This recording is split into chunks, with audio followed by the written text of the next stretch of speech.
La propriétaire m'appelle en disant qu'il voulait que je monte la jument dans le jeu olympique à Paris. Tout de suite, j'ai vu que c'était une vraie machine.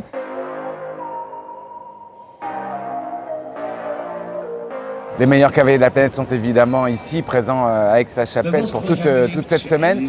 Il y a deux gros grands prix. Il y a le Grand Prix de dimanche, bien sûr, étape du Grand Chelem Rolex. Mais il y a aussi un Grand Prix qui est celui de l'Europe qui s'est disputé il y a maintenant 48 heures, qui a été remporté pour la première fois par Yuri Mansour, le Brésilien. Bonjour Yuri. Bonjour. Merci d'être avec nous. D'abord, merci de prendre un peu de temps pour Grand Prix TV. On revient bien sûr sur cette victoire du Brésil de vous, surtout dans ce Grand Prix de l'Europe. C'était un rêve parce que ce Grand Prix n'a jamais été très simple pour vous. D'abord, parlez-nous d'abord de votre jument, Miss Blue. Racontez-moi cette histoire. On a plein de choses à apprendre. Oui. Bon, d'abord, c'est vraiment un rêve. D'abord, pouvoir monter avec sa chapelle, c'est déjà un rêve qui presque tous les cavaliers commencent à monter avec ça dans la tête. Ouais. Et une fois que tu es là, c'est déjà un rêve. Et quand tu peux gagner une épreuve comme ça, il y a même, je ne sais même pas expliquer l'émotion que c'est un truc comme ça. Après, la jument, c'est un jument brésilien il y a beaucoup d'histoires ensemble qui fait ça encore plus spécial. D'abord, sa grand-mère, c'était le premier cheval que j'ai emporté au Brésil. Alors ça, c'est déjà un truc... Parce qu'elle est née au Brésil. Elle est née au Brésil, l'élevage brésilien. Ah ouais. Oui. Et moi, quand j'ai commencé mon business au Brésil, j'ai importé beaucoup de chevaux d'Europe pour le Brésil. Et un des premiers chevaux qui a été importé, c'était sa grand-mère. Alors ça, c'est déjà un truc spécial. Et après, l'histoire, elle est différente parce que j'étais aux Jeux Olympiques en train d'aller à Tokyo, aux Jeux Olympiques de Tokyo, en train d'aller au centre équestre. Et un Brésilien qui s'appelle Victor Teixeira, un super cavalier, m'a montré la vidéo de la jument. Je n'ai pas vraiment fait attention dans ce moment-là parce que j'étais tellement concentré avec le jeu.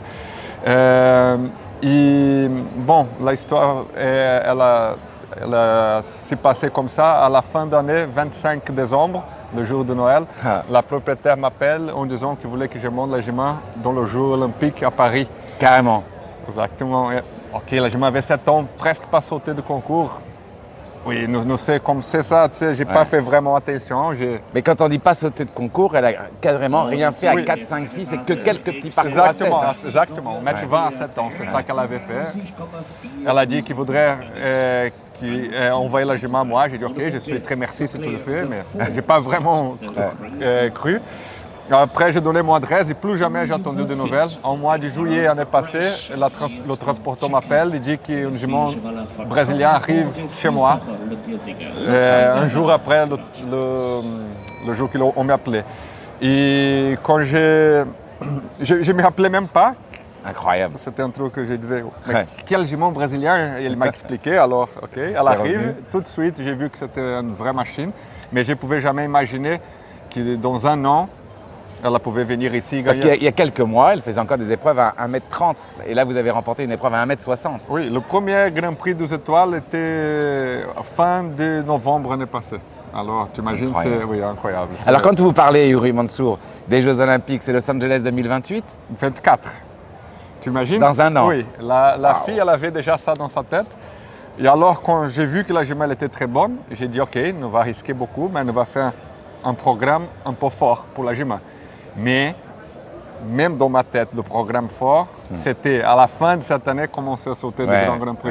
Mais déjà au mois d'avril, elle était 12e au Grand Prix du Mexique au global. Alors, c'est incroyable. Est-ce que c'est le meilleur cheval, la meilleure jument que vous n'ayez jamais montée? Ah oui, ça c'est sûr. Et moi, j'ai déjà monté quelques bons chevaux, tu sais, Vitiki, Alphonse, First Division, Cornetto, mais elle est dans une différente ligue. C'est vraiment un cheval très spécial. Je reviens sur votre victoire ici dans le Grand Prix de l'Europe. Le Grand Prix de l'Europe, ça a beaucoup de sens pour vous parce qu'il y a 2 ans, je crois. 4 ans. 4 ans, pardon. Il y a eu un accident avec Vitiki qui s'est cassé la jambe, qui a été soigné, que vous avez opéré et qu'ensuite tout va bien pour lui, etc. Mais ça avait du sens de remporter cette victoire. C'est une véritable revanche? Oui, parce que cette Grand Prix, c'est drôle. J'ai venu avec sa chapelle 4 fois. La première fois, sans faute, c'est un rêve, casse la patte. Un des pires jours de ma vie. Mais quand même, après les 2 dernières fois que j'avais venu ici, j'étais sans faute à chaque fois, mais il y avait un règlement de win around. Alors, les 2 fois j'étais au début de l'épreuve, j'ai été sans faute, je ne pensais pas tellement Pas assez rapide. j'allais vite et je n'ai pas revenu au jump-off. Alors, je ne pouvais pas terminer le travail. Pas tu vois. qualifié pour la deuxième manche. Exactement. Hier, avant-hier, j'avais vraiment dans ma tête, quand j'étais au jump-off, j'ai dit aujourd'hui, c'est le jour de terminer cette histoire. Tu vois. Yuri, on va rencontrer votre histoire parce que vous allez bientôt l'invité de Riders Club. On va voir votre trajectoire qui est complètement dingue, mais de remporter le Grand Prix de l'Europe avec Rodrigo Pessoa à vos côtés, avec tout ça. Vous avez l'impression d'avoir pris quand même là de l'épaule, ça a changé les choses. Vous étiez presque fatigué de cette émotion, vrai ou faux? Oui, exactement. Quand même, Neko m'appelait juste après, il a dit Yuri, tu imagines, même Rodrigo, il n'a pas gagné cette Grand Prix, tu vois. Et maintenant, j'ai déjà gagné Hickstead, j'ai gagné déjà cette Grand Prix-là, 12e à la Baule, finaliste Coupe du Monde 4e. C'est déjà, tu se sens vraiment dedans, ça change quand même. Ouais. Merci Yuri Mansour. Merci et bonne semaine ici à Aachen. Toutes les infos sont évidemment à retrouver sur Grand Prix Info. Et puis on se retrouve bien sûr, alors samedi pour le cross à 10h et puis bien sûr pour le Grand Prix dimanche à 14h avec Yuri Mansour notamment. Merci à vous.